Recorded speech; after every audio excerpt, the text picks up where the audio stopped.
Hello, আসসালামু আলাইকুম। Welcome to my blog. সবাই অনেক অনেক ভালো আছেন।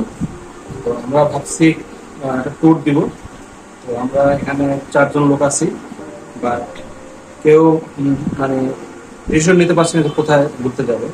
তো আজকে আমরা লটারির মাধ্যমে আজকে কালকে ট্যুরটা আমরা সিলেক্ট করবো। তাই আজকে আমরা লটারি নিয়ে আসছি। আজকে আমরা লটারি করবো, আমাদের সাথে থাকবো।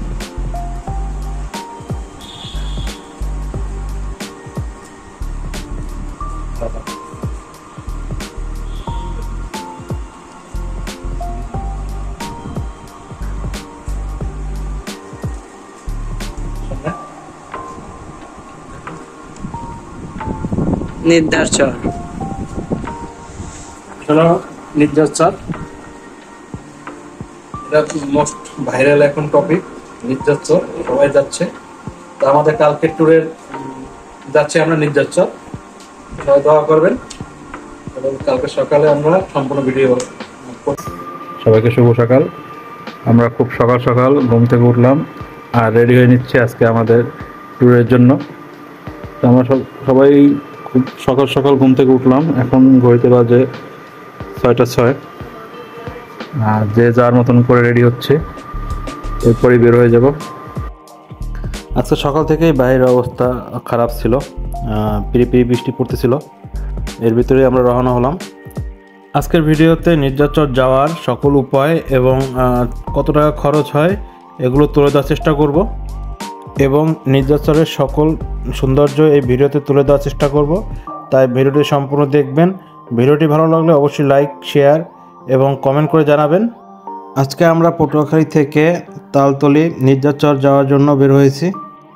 আর এখন আছি আমরা পটুয়াখালী ঝাউতলা এরিয়ায়। এটি এমনিতেই খুব সুন্দর একটি স্থান, পটুয়াখালীতে খুব সুন্দর স্থান। তার ভিতরে বৃষ্টিতে আরও সৌন্দর্য বৃদ্ধি পেয়েছে। যারা পটুয়াখালীতে আসেননি অবশ্যই আসবেন, দেখার জন্য আমন্ত্রণ রইল আপনাদের।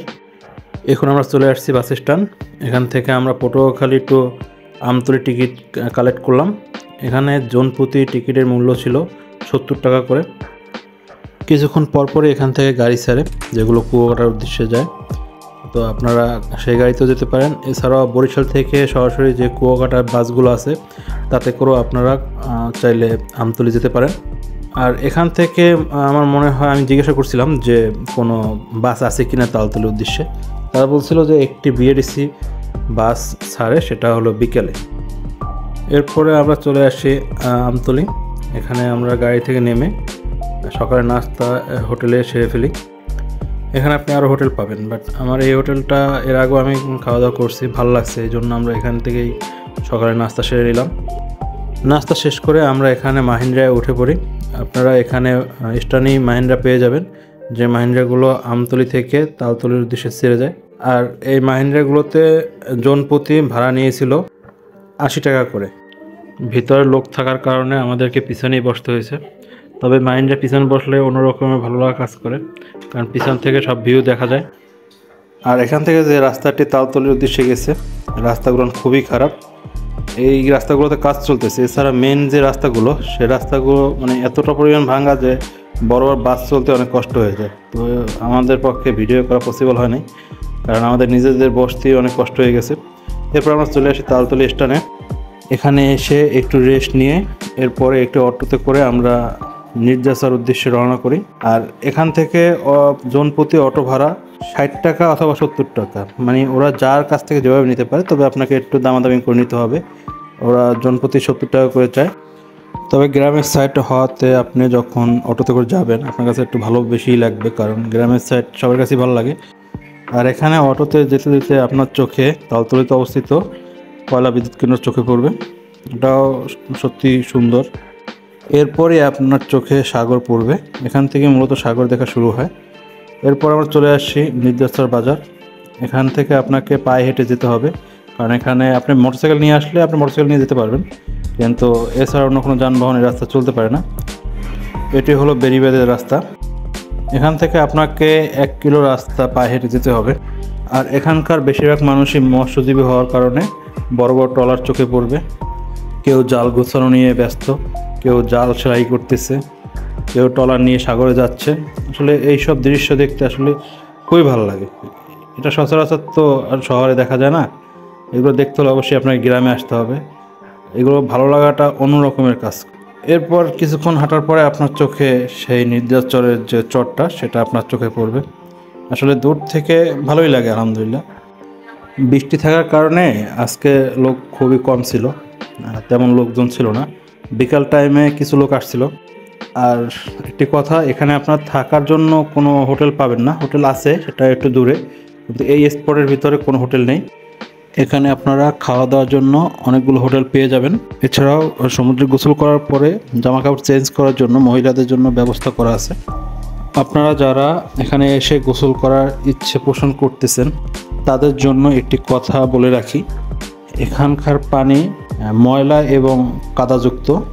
কারণ এখানে আশেপাশে অনেকগুলো খাল, ছোট ছোট খাল রয়েছে। সেই খাল থেকে যে পানিগুলো আসে সম্পূর্ণটাই এই সাগরে এসে পড়ে, যার কারণে এখানের পানিগুলো অনেক ময়লা। আপনারা যারা গোসল করতে চান তারা এখানে শুভ সন্ধ্যা যে বিচ আছে সেখানে গিয়ে আপনারা গোসল করতে পারেন। আসলে এখানে আসতে আপনাকে একটু কষ্ট ভোগ করতে হবে। আসলে এখানটা তেমন উন্নত নয়। আমার মতে সরকারিভাবে এদিকে সুদৃষ্টি দেওয়া উচিত। কারণ যেহেতু এখানে পর্যটক যায়, সেক্ষেত্রে এখানে পর্যটকমুখী যে ব্যবস্থাগুলো আছে সেই ব্যবস্থাগুলো এখানে করা উচিত। এখানে পর্যটকদের জন্য ভালো কিছু ব্যবস্থা করলে আমার মতে এখানে আরও বেশি পর্যটক আসবে। বিশেষ করে এখানকার হাইওয়ে যে রোড, এটার খুবই বেহাল অবস্থা। সবার আগে এই রাস্তাটা মেরামত করা উচিত। এখান থেকে ঢাকাগামী অনেক বাস পেয়ে যাবেন, কিন্তু বরিশালে যাওয়ার জন্য একটি মাত্র বাস রয়েছে। ও হ্যাঁ, আপনারা যারা ঢাকা থেকে এখানে আসতে চান তারা সরাসরি মিরপুর অথবা সায়দাবাদ থেকে বিভিন্ন রকমের বাস পেয়ে যাবেন, যে বাসগুলো সরাসরি ঢাকা টু তালতলি চলে আসে। আপনারা যারা লঞ্চে আসতে চান তারা খুব সহজেই লঞ্চে এখানে আসতে পারবেন। এখানে যেহেতু থাকার কোনো সুব্যবস্থা নেই, যদি থাকার সুব্যবস্থা করা হয় সরকারিভাবে, সেক্ষেত্রে পর্যটকরা এখানে এসে তালতলির সৌন্দর্যগুলো উপভোগ করতে পারবে। এখানে আপনি অনেকগুলো দোলনা পেয়ে যাবেন। এগুলোতে চড়তে কোনো এক্সট্রা টাকা দিতে হয় না। এগুলো এখানকার যে লোকজন রয়েছে তারাই সেট করে রাখছে। এখানে কিছু সিট রাখা আছে, সেগুলোতে বসতে হলে আপনাকে টাকা পে করতে হবে।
আমরা গোসল সেরে এই কাকার দোকানে এসে দুপুর লাঞ্চ করি। কাকা অনেক ভালো মনের মানুষ। তার দোকানে খাবারও খুব ভালো লেগেছে, কারণ তারা খাবারগুলো ঘরোয়া পরিবেশে রান্না করে। আপনারা যারা আসবেন তারা অবশ্যই কাকার এখানে খাবারগুলো ট্রাই করার চেষ্টা করবেন। আসলে এখানে খাবার খেলে মনে হবে যে আপনি পিকনিকে আসছেন। এরপর আমরা এখানে কিছুক্ষণ ফটোশ্যুট করি এবং ভিডিও করি। এরপরে আমরা এখান থেকে চলে যাই শুভ সন্ধ্যা বিচে। সেখানে গিয়ে কিছু সময় আমরা ঘোরাফেরা করি। আমরা প্রথমেই চলে আসি নিদ্রাচরে। আসলে নিদ্রাচর আসার আগেই আপনার শুভ সন্ধ্যা বিচ পেয়ে যাবেন।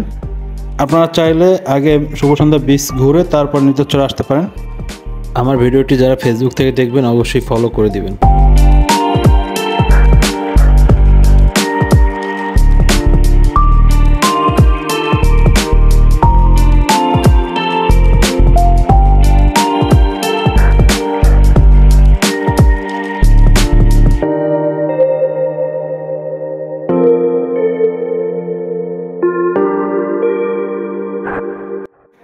এখন আমরা চলে আসছি শুভ সন্ধ্যা বিচ।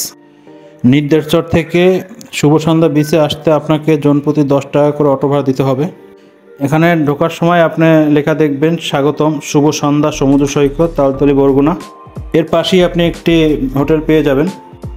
এখান থেকে যখন আমরা শুভ সন্ধ্যা বিচে ঢুকতেছিলাম তখন আসলে ভিউটা সত্যি অনেক সুন্দর, মানে চারপাশে অনেক গাছপালা, ভিতর থেকে সরু রাস্তা। সত্যি যার মন খারাপ থাকবে তার মন ভালো হতে বাধ্য। তাই যারা এখনও এখানে আসেননি অবশ্যই আসবেন। এই সৌন্দর্যগুলো উপভোগ করার জন্য হলো একবার আসা উচিত। আমি আবার বলে দিচ্ছি আপনারা কীভাবে এখানে আসবেন। যারা ঢাকা থেকে এখানে আসতে চাচ্ছেন তারা ঢাকার সায়দাবাদ, আবদুল্লাপুর অথবা গাবতলী স্ট্যান্ড থেকে বিভিন্ন রকমের গাড়ি পেয়ে যাবেন। আমি আবার বলে দিচ্ছি, আপনারা যারা এখানে আসতে চাচ্ছেন, যদি আপনারা ঢাকা থেকে আসেন তাহলে ঢাকার সায়দাবাদ, আবদুল্লাপুর অথবা গাবতলী থেকে বিভিন্ন কোম্পানির গাড়ি পেয়ে যাবেন। সরাসরি সেই গাড়িতে করেই আপনারা তালতলী চলে আসতে পারেন। সেখান থেকে অটোতে করে আপনারা নির্যাসর চলে আসতে পারবেন। আর যারা বরিশাল থেকে আসবেন তারা বরিশাল থেকে মোটরসাইকেলে চলে আসতে পারেন অথবা বাসে করেও চলে আসতে পারেন। সেজন্য আপনাদেরকে প্রথমে তালতলী আসতে হবে, এরপর সেখান থেকে অটোতে করে এখানে চলে আসতে হবে। আর হ্যাঁ, আমার ভিডিওটি ভালো লাগলে অবশ্যই শেয়ার করে দেবেন, যাতে এই ভিডিওটি অন্য মানুষ দেখতে পারে এবং এই সৌন্দর্যগুলো উপভোগ করতে পারে এবং কি এখানে আসা সকল ওয়েগুলো তারা সুন্দরভাবে পেয়ে যায়। তাই সবাই ভালো থাকবেন, সুস্থ থাকবেন। দেখা হবে নতুন কোনো ভিডিওতে। আসসালামু আলাইকুম ওয়া রাহমাতুল্লাহি ওয়া বারাকাতুহু।